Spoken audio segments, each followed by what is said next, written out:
మీకు తెలుసా ఎంతమంది యేసులో విశ్వాసం ఉంచారో ఆ పరిశ్రమలో ఉన్న వాళ్ళు? అంటే ఇండస్ట్రీలో ఉన్న వాళ్ళు యేసులో నా జీవితం అనుకునే వాళ్ళు ఎంతమంది ఉన్నారు నీకు తెలుసా?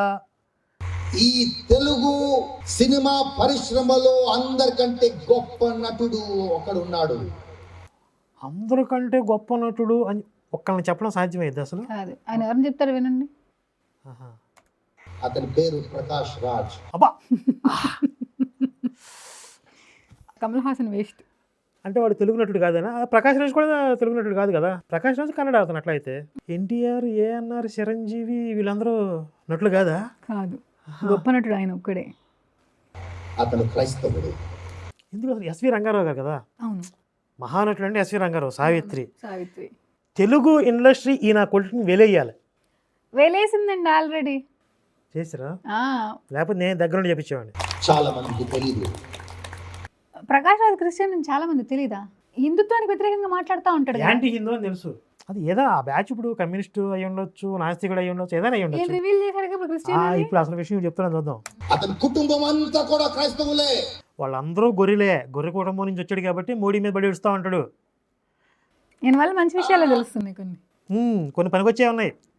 నాన్న, అమ్మ, చెల్లెళ్ళు, బావమరుదులు, పాస్టర్లు. అబ్బా, Pastors ఆ? పాస్టర్. అందుకే ఆడికి అంత పైచ్యం ఉంది ప్రకాష్ రాజ్ గడికి. ఆడు కూడా పాస్టర్ అవ్వాల్సింది అసలు. పాస్టర్ ప్రకాష్ రాజ్ ఓ మంచి పనుడు. ఇతని పేరు ప్రకాష్ యాంటోనీ రాయ్. అమ్ముడమ్మ, నేను ఎన్నో మోసాలు చేశాను రా. ఇలాంటి ఈ డైలాగ్ రెండోసారి వచ్చింది ఈ వీడియోలో. అన్ని మోసాలు కనబడుతున్నాయి. ఏమ్మో ఈయన కొడుకు ఎంతమంది తేడా. ప్రకాష్ యాంటోనీ, ఇక నుంచి ఆడి పేరు ప్రకాష్ యాంటోనీ. ఆంటోనీ గడాడు. దేంతోని? దీంతో దాంతో ఆంతోని ఇంతో కాదనుకో ఆంటనీ. మొత్తం ఒక సినిమా స్క్రిప్ట్ లాగా ప్రిపేర్ చేస్తున్నాడు అనమాట. అందులో ప్రకాష్ రాజ్తో ఒక సీన్ పెట్టుకున్నాడు, త్రిషతో ఒక సీన్ పెట్టుకున్నాడు. ఇంకా కమెడియన్స్గా బ్రహ్మానందం, రఘురామ్, శ్రీనివాసరెడ్డి అని పేరు రఘుబాబు, పృథ్వీరాజ్తో ఒక సీన్ పెట్టుకున్నాడు. హీరోలతో ఎవరితో పెట్టుకోలేదా? కొడతారు, నరుకుతారు నరుకుతారు. ఫ్యాన్స్ కొడతారు. ఫ్యాన్స్ హట్ అవుతారని భయం వేసి ఉంటుంది వీడికి. యాంటోనీ తీసివేశాడు. ఎందుకు? తీసి చెత్తపట్లేసాడు. మంచి పని చేశాడు. ఎందుకంటే లోకానికి తెలియకూడదు అతను క్రైస్తవుడు. వీడు చెప్పేసాడుగా. ఎందుకంటే క్రైస్తవులు అంటే అవకాశాలు తగ్గిపోతాయి. ఎందుకు? విజయ్ ఆంటోనీ పెద్ద స్టార్ హీరో కదా అసలు అక్కడ. ఇప్పుడు తగ్గలేదే. క్రైస్తవుడైనా వాడికి విలువలు, ఎథిక్స్ ఉంటే, నటన పట్ల అంకిత భావం, కమిట్మెంట్ ఉంటే మంచి అవకాశాలు ఇస్తారు. ఎవరెవరు ఇప్పుడు ఈడికిలాగా వైరస్ ముదిరి ఆండిని కొరుకుదామని చూసే వాళ్ళకి కట్ చేస్తారు. అవును. ఇప్పుడు ప్రకాష్ రాజ్ నరకానికి పోతాడు, స్వర్గానికి పోతాడు. మరి క్రైస్తవం ప్రకారం యాంటోనీ తీసి పక్కన నరకానికే పోతాడు. అంటే యేసు నమ్ముకొని ఉపయోగం లేదు. నేను మనుషుల్ని అడగను, మనుషుల మీద ఆధారపడను. అడగద్దురా, అడిగి తిని. మనుషులు నన్ను ద్వేషించిన, తల్లిదండ్రులు నన్ను వెలవేసిన, నా దేవుడు నన్ను దగ్గర తీసుకుంటాడు. జైభీంలో కూడా పాట రాశా. తల్లిదండ్రులే తరిమేసిన యేసయ్య నన్ను వదలడు. అసలు తల్లిదండ్రులు ఇప్పుడు తరిమేసి ఎవరు తరిమేశారా?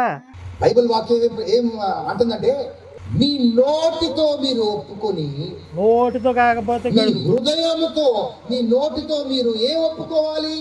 నా నోటితో నేను చెప్పుతున్నాను, యేసు అసమర్థుడు, యేసు ఏమీ శాతగానివాడు. ఇది నేను చెప్పట్లేదు, బైబిల్లో యేసే చెప్పుకున్నాడు, నా అంతటి నేను ఏమీయూ చేయలేను అని. ప్రభువా ప్రభువా అన్న ప్రతి వాడు పరలోక రాజ్యంలోకి అడుగు పెట్టడన్నాడు. అది చూసారా, యేసు నమ్ముకుంటే ఫలితం లేదని చెప్తున్నాడు. యేసును ప్రభువా ప్రభువా అంటే ఉపయోగం లేదు, నమ్మకండి. ఇంతకు ముందే కదా ఇంకొక వాక్యం చెప్పాడు, యేసుని ప్రభు అని నీ హృదయమందు విశ్వసించి నోటితో ప్రకటించాలని చెప్పి, అయితే పరలోకం వెళ్ళిపోతారని. ఇప్పుడు ప్రభు ప్రభు అని పిలిస్తే ఉపయోగం లేదు, మళ్ళీ వెంటనే చెప్తున్నాడు. అంటే 2 నాలుకల ధోరణి, 2 అంచులు కట్టకం కాదు బైబిల్ అంటే, 2 నాలుకల ధోరణి అది. గొప్ప నటులు రఘుబాబు, కృష్ణ భగవాన్ లాంటి వాళ్ళు ఆ మార్పు చూశారు. మరి వాళ్ళు మారారా? ఎందుకు మారుతారు? మారగా ఊరికే సరే ఈ మొహమాటానికి ఏదో చెప్తుంటే ఎన్నట్టు తర్వాత అంటే తిట్టుకున్నాడు. అప్పుడు తాగుబోతాడు, ఇప్పుడు నేను మారిపోయి తాగుబోతా అంటే తిరుగుడు తాగుడు అన్ని మానేశాను, ఆ మార్పు వాళ్ళు చూశారు అని అంటున్నాడు. కాదు, ఇది ముందు నుంచి క్రైస్తవుడంట. మొన్న కాల్ చేసిన ఆవిడ చెప్పారు, ఇప్పుడు ప్లే చేస్తుంది.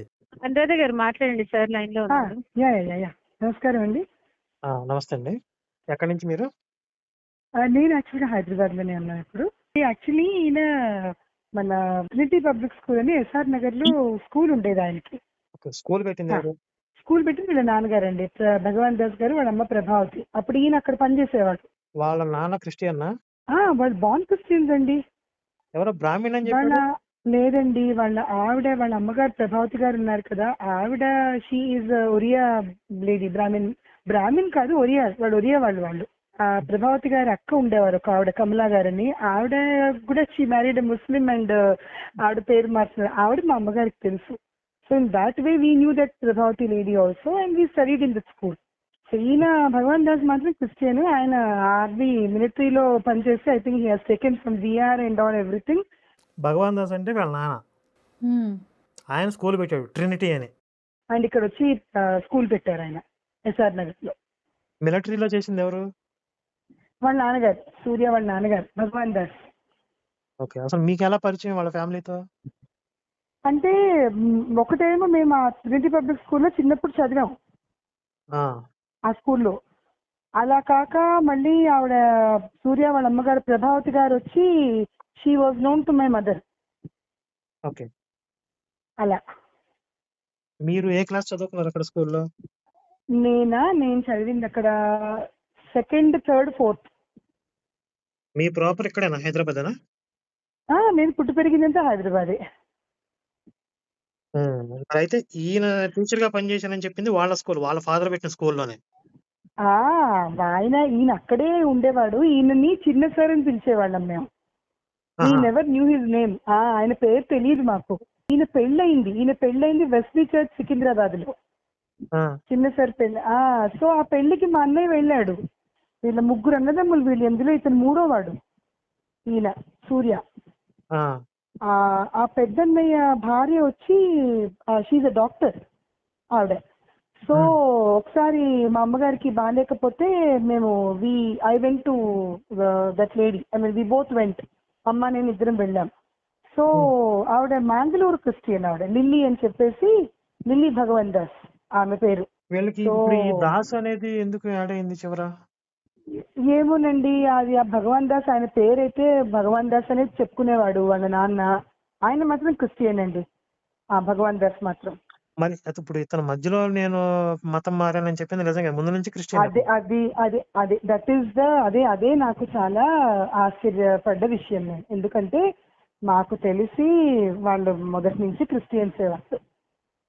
అదేలే, ఇప్పుడు వాళ్ళు ఏదో ఒక సాక్ష్యం చెప్పుకుని దానికి స్టేజ్ మీద డబ్బులు తీసుకోవాలి కదా, అందుకని నేను మధ్యలో మతం అయి ఉంటుంది. అంటే ఇప్పుడు మీకు రాజీవ్ కనకాల గారు తెలుసా? మీరు సినీ యాక్టర్. అవును. రాజీవ్ కనకాల గారు కూడా అదే స్కూల్లో 3 ఏళ్ళు చదివాడు. అతను నేను క్లాస్మేట్స్, సేమ్ ట్రినిటీ పబ్లిక్ స్కూల్లో.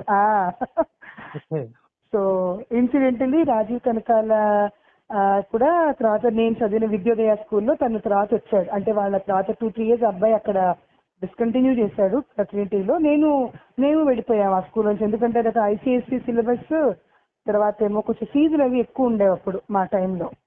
సో మాకు అప్పుడు అంత ఇది లేక మానేశాం అనమాట. ఈ స్కూల్ అప్పుడు మంచి ఫేమస్ అయిందండి ఆ టైంలో. మరి తర్వాత మూసేశారా ఇది స్కూల్? వాళ్ళు స్కూల్ మూసేశారండి. మూసిన తర్వాత ఈయన ఒక ఇంగ్లీష్ అకాడమీ అని ఒక స్పోకెన్ ఇంగ్లీష్ క్లాసెస్ స్టార్ట్ చేశాడు ఈయన, స్కూల్ ఎదుర్కొండాలి ఎస్ఆర్ నగర్ లో. ఓకే. సో అప్పుడు నేను వెళ్ళాను, కలిశాను అప్పుడు ఆయన. అప్పుడు నేను డిగ్రీ చదువుకుంటున్నాను. మామూలుగా తెలుసు కదా, వీళ్ళు మొదటి నుంచి కొంచెం వీళ్ళు ఫ్రెండ్లీ పీపులే అనమాట. వెళ్తే బాగున్నావా, ఎలా ఉన్నావు, మీ అన్నయ్య ఎలా ఉన్నాడు అన్ని అడిగారు. అమ్మ ఎలా ఉంది, everything he asked me. Actually he said that academy start చేసుకున్నాను, ఎవరైనా ఉంటే చెప్పు ఇంగ్లీష్ కి దానికి అని చెప్పాడు. ఓకే బాగుంది అంటే నువ్వు జస్ట్ విష్ చేసి వచ్చేసాను. ఆ తర్వాత చూస్తే స్కూలు లేదు, అకాడమీ కూడా లేదు. ఈయనప్పుడు ఇంకా సినిమాల్లో కొంచెం బాగా స్ట్రాంగ్ గా ఐ థింక్ ఛాన్సెస్ వచ్చినట్టున్నాయి. This was English coaching academy was somewhere in 93, 94 ఆ టైంలో. అంటే ఇప్పుడు వీళ్ళు ఆల్రెడీ క్రిస్టియన్స్, ట్రినిటీ అనే క్రిస్టియన్ స్కూల్ స్టార్ట్ చేశారు, ఇవన్నీ చెప్పాల్సి వస్తది కాబట్టి ఈయన ఎక్కడ టీచర్ గా పనిచేశాడు అనే చెప్పలా.